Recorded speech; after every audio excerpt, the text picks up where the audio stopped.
Doug, how much heat does Donovan Mitchell deserve? I know everybody wants to put the attention on somebody in Cleveland. I watched every basket in that series because, by the way, you don't think I know anything about basketball. I never said that. Who played Indiana at plus 396 before the series began? That would be you. Right here, baby.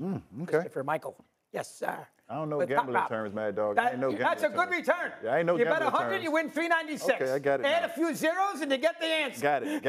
Anyway, I am not going to go out there and kill Mitchell here. I understand that, missed the 3 free throws yesterday. I understand, he's a volume shooter. I get all that, but he did average 35 points a game in a series. There's nothing he could have done in Game 4. They lost 80-30. They were down 80-38 at the half. Super God couldn't have won Game 4 the way Indiana played. Here's what I'm going to say about I thought Cleveland was the paper tiger throughout the regular season anyway. I never believed in them. Now, I know it's tricky getting on guys with injuries. I know that because you never know. But hold on now. They're down 1-0 in that series, and Mobley and Hunter don't play in Game 2. They played 36 hours later. Not like they didn't play the whole series. Curry hasn't played in 5 games. He's hurt. These two came back to play Game 3 and Game 4 and Game 5. They lost the first game. Where was it? And they lost that game, too. It's a terrible loss. They gave 8 straight points. They gave up offensive rebound baskets. If Mobley's in the game, they might win that game. So I'm going to put a little more emphasis on that than killing Mitchell, who tried to keep his team alive. So to me, you guys might go different. I'm not as down on Mitchell as everybody else seems to be. No, I'm not going to criticize Donovan, but what I will is challenge Donovan. You had an opportunity this year where you had the #1 seed, you had the coach of the year, you had the defensive player of the year. You were in Utah where you had a #1 seed, you had the defensive player of the year, you had 6th man of the year in Clarkson. So you've had the pieces. But what I'll say about Donovan is we watched Donovan grow. We watched Donovan take a step back just so Garland can mature, so Mobley can mature. We watched him do all the right things. We watched him play his tail off to put them in a position to win. But when you get to a point where you're such a great player, now you start to get judged by how many rings does he have. Has he led his team to a championship? This is what comes with the territory. And I'll say this to Donovan, to whom much is given, much is required, my brother. So this is just part of your journey. I do think at some point he will get there. But yes, some of this criticism, some of these questions are fair, but Donovan's doing it the right way. His time will come. When you look at Tatum and you look at those guys, Tatum had a great team in Boston, but it took him 7, 8 years to get it done. So Donovan's right around that 7, 8 year mark. He's reaching his peak, and I think they'll grow and they'll learn from this. And the leadership he displayed afterwards, y'all gonna write us off. Y'all gonna say what y'all supposed to say. I love it. Take it, internalize it, listen to it, and let it fuel you through the summer. I'm not entirely with you on that. I get where you're coming from. And to be clear, Donovan Mitchell is a bona fide star in this league. He is special. And a great guy, too, by the way. And somebody that you root for, to be quite honest with you.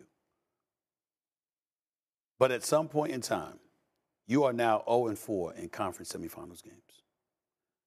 We talk about Jimmy Butler, Jimmy Buckets. Jimmy Buckets is not a champion. He's never won a champion. But we don't talk about him like that. You know why? Because we saw him carry a team not once but twice to a finals. And when he lost to a superior team. Every team Donovan Mitchell has lost to has not been superior.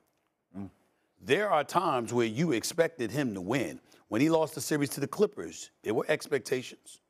When in Cleveland, you've got the 3rd best record in the NBA, winning 66% of your games since you arrived in the regular season, but you 0-4 in conference semifinals. You had the best home record this year, but you're 0-3 in this series on your home turf in Cleveland. But guys, they weren't healthy. Well, they blew Game 2. You had a 7-point lead, if I remember correctly. You couldn't inbounds the ball. You had a key turnover. In other words, the game was in their grasp. But they were missing key guys. Well, again, but if you were good enough to have a lead with a minute left in the game, and I'm talking about a cushion, and you literally blew it for fundamental basketball could it be incorporated, that's a different animal, Molly. I'm just saying, Indy beat a banged-up Bucks team and then a banged-up Cavs team. Well, yes, but a banged-up Cavs team for one game, you lost 4. You only won 1. You lost Game 1. You lost Game 2 when you had like a 7-point cushion with a minute and a half left because you couldn't inbounds the ball and you turned the ball over on 3 consecutive possessions. Okay, so you have that going on, all right? Donovan Mitchell, when you look at him, the brother averaged 39 on 44% shooting, but 25% from 3-point range. We get that part. All I'm saying to you is that when you are a star, it does get to a point where you're looking at the team. You said you thought they were paper champions during the regular season. You didn't believe in them. You believed in Donovan Mitchell, but you didn't believe in them collectively. People were saying this about y'all coming into the postseason. And it wasn't like they lost to the reigning defending NBA champions. They lost to an Indiana Pacers team that's pretty damn good. Make no mistake about it. But there's no bona fide superstar on their squad as of yet in the eyes of many. So when you look at Cleveland, you find yourself saying, damn, you've come up short again. I'm looking at Donovan Mitchell, who I've always wanted to be a Knick. Remember, I wanted him to desperately be. I still wish he was a Knick, for crying out loud. I love Donovan Mitchell. But in the end, your greatness mandates more than trips to the semifinals of the conference playoff. In the West with Utah, and now in the East with Cleveland. At some point in time, you got to at least, you don't have to win a championship, but you got to get your team on the precipice. You got to get your team in the mix. They can't be summarily dismissed when you're the face of the franchise, you being this damn good, but the people around you come up short. It's unfortunate, but you got to give them a little break. Last year, they lost the Celtics in the second round. Allen didn't play. He was a little banged up. Yes. You got to give him a little break. And I'm telling you right now, I mean, he played hard. He played hard in this series. I mean, I grant you, Steve, right? The I mean, he is a volume shooter, which does concern you. He's volume. He needs to shoot the ball 25 times a game. But I'm going to go back to the overall point, and I know people don't want to say this because it's always risky with these injuries. You played for 50 years. Yes. How does Mobley and freaking Hunter not get in the game in game 2? I mean, they played game 1, they played game 3. They got their season on the line in game 2 at home. They played the rest of the series. It's not like they didn't miss a week. They missed 1 game. You got to say, you know what, I'm not in a game. I got to play in this game tonight. You're making $50 million a year. It's the NBA playoffs, and they didn't play.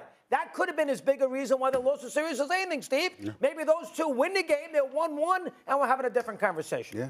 Yeah. That was the game they had to lead with under 2 minutes left. And gave up offensive rebounds late in the game. Gave up offensive rebounds. Halliburton and the other kid. And a couple of turnovers, and couldn't inbounds the basketball. But what I will say is, if Cleveland's being honest, that was a matchup they didn't want. That was a team that dominated them in the regular season, so there was no surprise that Indiana played well against them. That was a matchup that Cleveland didn't want. And they weren't very battle-tested. Obviously, you know what they did to us in Miami. They weren't very battle-tested, so they ran into a team that has been fighting for their lives. The Indiana Pacers have literally been in phase 1 mode since January, 42-16. Very good. They played well. 42-16. Yep, so they ran into a buzzsaw of a team, and they weren't very battle-tested. So that was a very difficult situation. And I do agree with you, Stephen A. I did say some of that criticism is fair for Donovan. Once you get to a certain level as a basketball player individually, you have a responsibility to win. Has he won? Oh, he averaged it. No, has he won? Those are the conversations that you're having, and those are the conversations, that's the space that Donovan Mitchell has put himself in. It's not about individual stuff anymore. It's about, is he winning? Has he led a team to win? This is the conversation for a guy that has that talent. And did you see what Carlisle said after the game yesterday? He said the team was very fueled. They're up 3-1. You know what the line was in game 5? Cleveland 5.5. Oh, wow.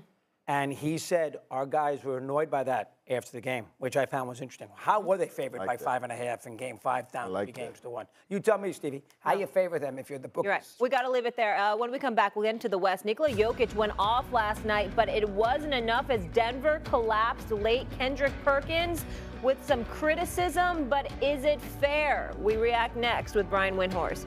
The Celtics look to stay alive against the Knicks without Jason Tatum, but Stephen A. says there is much more at stake for Boston.